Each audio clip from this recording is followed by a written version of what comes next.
You're listening to a bonus episode of The Voluntary Life, where you can hear ideas for finding freedom in an unfree world. Visit thevoluntarylife.com to connect with the show and hear all past episodes. Here's your host, Jake. Hi patrons, welcome to another bonus episode of The Voluntary Life. This is a conversation about finding community versus being an individual. It's taken from the live stream that I do with patrons monthly, and this episode includes special guest Stephanie Murphy. So I hope you enjoy the conversation. So I've been following very closely the move to New Hampshire and also the people you've been interviewing there. And there was something that really came up, and it was the sense of community. So this was something you and your wife were saying that this was something you were missing in Girona, and now you found lovely people in New Hampshire. So myself as a expat, this is something that I also miss and I try to cultivate in a way. And so this is one side of the question, and the other one is I read Harry Brown's book, How I Found Freedom in an Unfree World. So there came the idea of groups versus individuals, and what also really aligned with me was that we are individuals and we shouldn't try to necessarily belong to groups. So now these two ideas are very much conflicting in my mind. The idea of me being an individual and at the same time finding a community to belong to. So I want to hear your thoughts on this. If you see this as conflicting and how you go about it. Right. Well, so I think it's a really interesting question, and I appreciate you suggesting it. I also think about this topic along similar lines. What do I want from a community? What is a community anyway? What is the relationship between that and generally the outlook of treating people as individuals and so forth? And I think it's easy to have a warm, fuzzy feeling around the word community without really being clear on what you mean by that and what that is, because a community could mean so many different things. I think it very much depends on what the people around you in your so-called community expect of you and what the basis of your friendship or relationships are with them. So community could put a lot of expectations on you that you may or may not feel comfortable with. For myself, I grew up in London. I had a group of great friends when I was in college.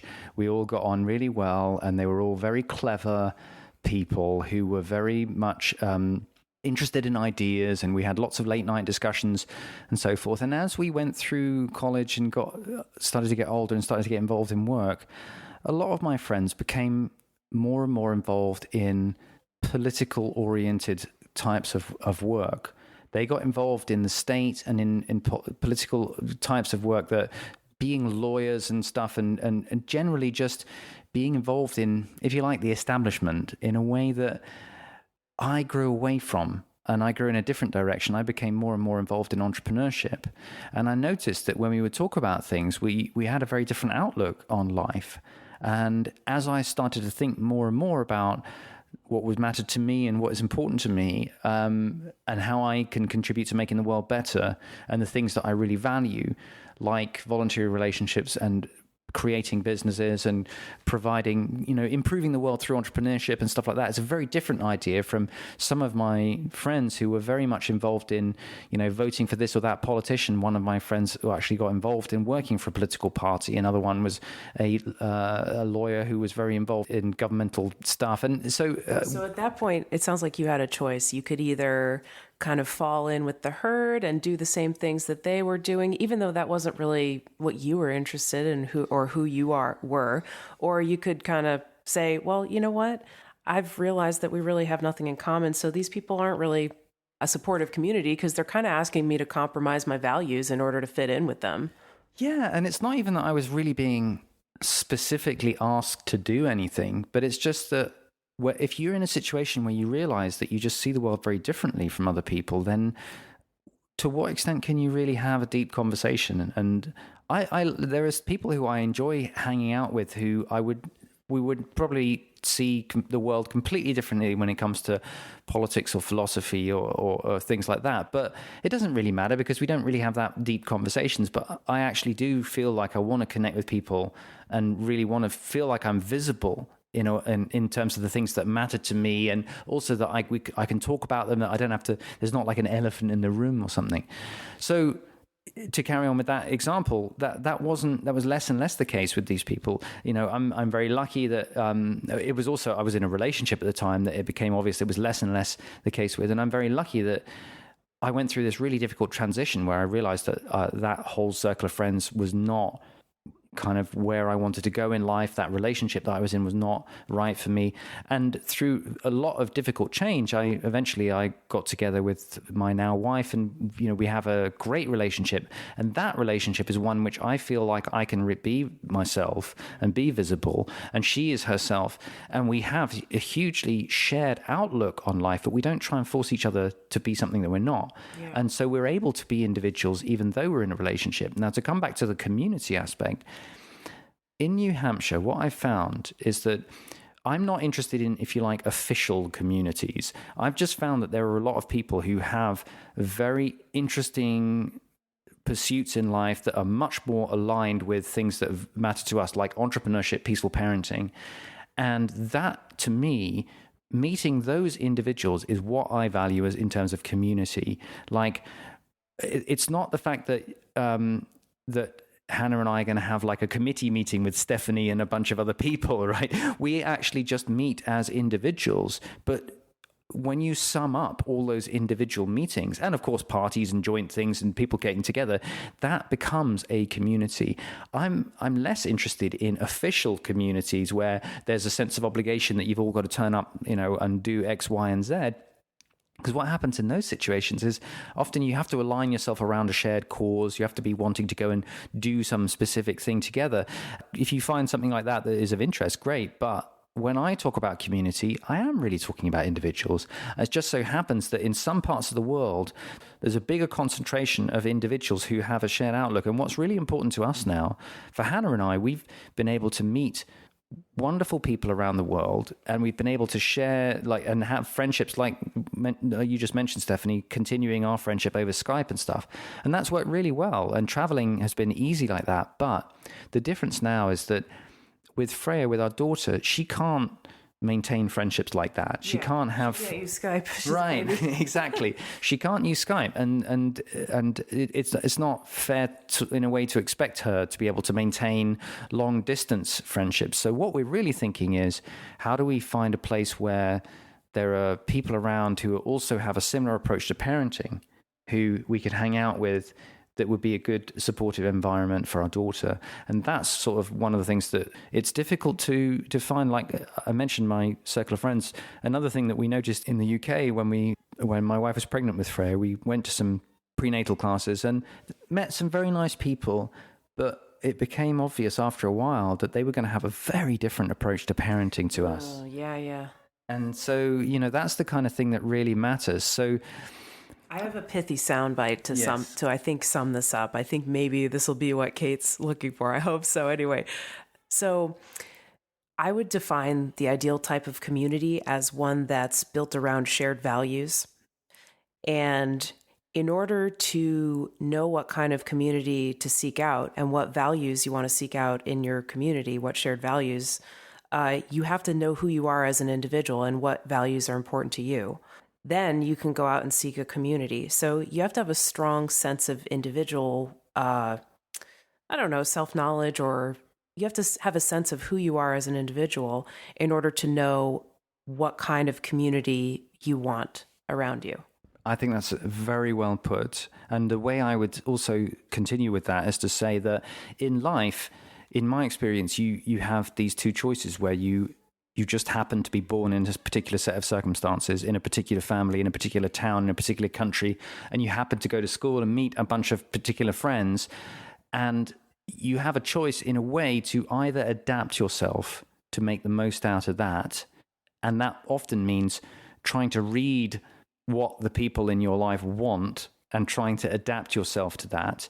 Or you take the approach of actually trying to, in a way, mentally step back from it and think, what are my values? I really want to try and think this through for myself. And when you do that, unfortunately, you will probably find that just pure chance and coincidence has not put you in the perfect community for yourself, and has not put you amongst people who share all of your core values. Like, if you are, then good for you. You're very lucky, but it's mathematically unlikely that you just so happen to grow up in the perfect environment. You probably will find that there are values within your family, your friends, your school, your local community, the first places that you start to work. You may find, hang on, this is really not what I'm about. And that's tough. And it means that you have to then make a choice, like, how do I realign the trajectory of my life to find people who do share my values?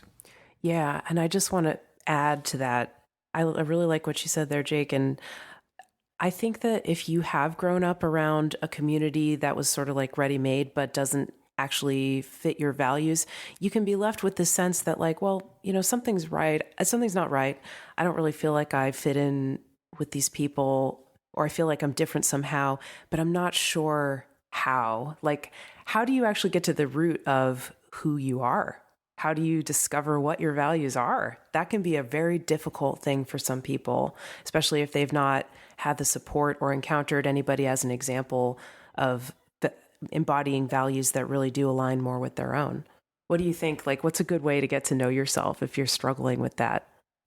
I mean, that is such a big topic. And I think, in a way, like, that's the important question. And it's not like a one sentence answer, but it's really hard work. To come back to the Stoicism thing, you have to be willing to be really uncomfortable. That's the key thing. In order to get to know yourself, you have to be willing to be really uncomfortable and to realize, actually, there are certain things that I don't really feel good about that I do in my life, or that in my community, or whatever, and live with that discomfort and think it through to the point where you actually will try and work out for yourself what you're going to do.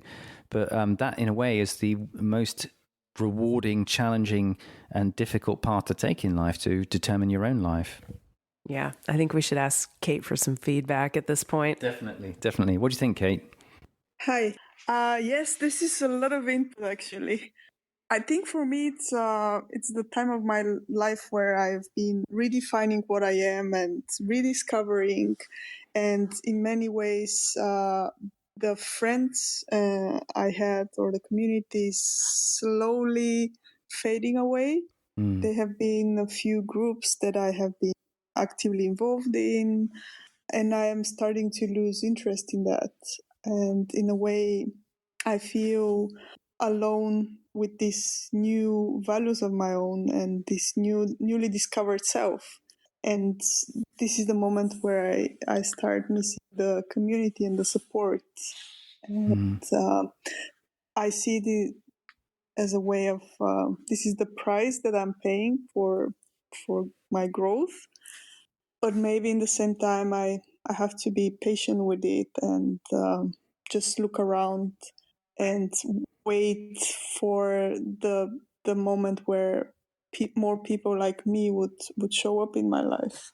I think we can both relate to that, Kate. I mean, I really like your attitude about it, that, yeah, you may just have to sit with how uncomfortable that feels for a little bit, and eventually, you will find more people who align more closely with your values, but you're taking the first step right now, which is discovering who you are, and also discovering that, the relationships that you were in, maybe by accident of birth or circumstances or whatever, weren't that aligned with who you actually are. Yeah. Sorry, Kate, go ahead. Yeah, I see it more and more as a process, and It's not ready-made. It's something to be discovered. And as any process, it takes time, and it takes trying different things and finding out which one would stand the test of time. Yeah, and I think it's definitely uncomfortable, that whole process. I went through a very, very dark period of my life when I was trying to reassess things, because it also feels a bit like jumping into nothing, and that can be very lonely if you sort of feel yourself being less involved in a circle of friends or a community or your family relationships that you thought were in a way your safety net, and feeling like, hang on, this isn't really the support that I thought it was. And I think, though, I would say that there's a huge potential for a drama and conflict and upset in that process, but you also have a lot of control over how that process goes. You are under no obligation to make this more dramatic or more confrontational than you want it to be. You may not be able to control everything, and it might be that as you start to assert your own values and your own preferences and your own direction in life, that people in your life take that as an implicit criticism. I mean, I've certainly had that. Yeah. And that, yeah, because, especially, I mean, whatever you choose to do, it can be seen as a criticism of people who don't have the courage to go their own way in life. And that can lead to a lot of sparks flying. And you can't control all of that, but you can still, to the extent that you do have control over who you choose to have conflict with and who you don't have to massively confront people who don't share your values. You can just get on with moving in your own direction and just focus on the stuff that focus on creating the new connections rather than fighting with the old ones, if you see what I mean. Yeah, definitely. For me, it's not so much about confrontation. It's rather being brave enough to show up with the new values and leave behind what has been so far. And by leaving behind, confronting the loneliness sometimes. Yeah, I mean, it was no fun for me for a good couple of years during the process that I was really reevaluating my personal relationships, and it's really tough. I mean, ultimately, all I can say is what can come out of it, or what came out of it for me, is wonderful, and I'm really, really happy that I did that. But it is really hard. Yeah, it's better to be a little bit lonely for a time. Hopefully it's just a short time, than to be lonely for yourself and to never really get to know who you are, or to express who you are, to live what's important to you. That is really well said. I agree. Yeah. Well, thank you both for... Yeah, thank you very much. Thank you for being a patron of The Voluntary Life. Your support makes the Voluntary Life podcast possible and is helping to grow and improve the show.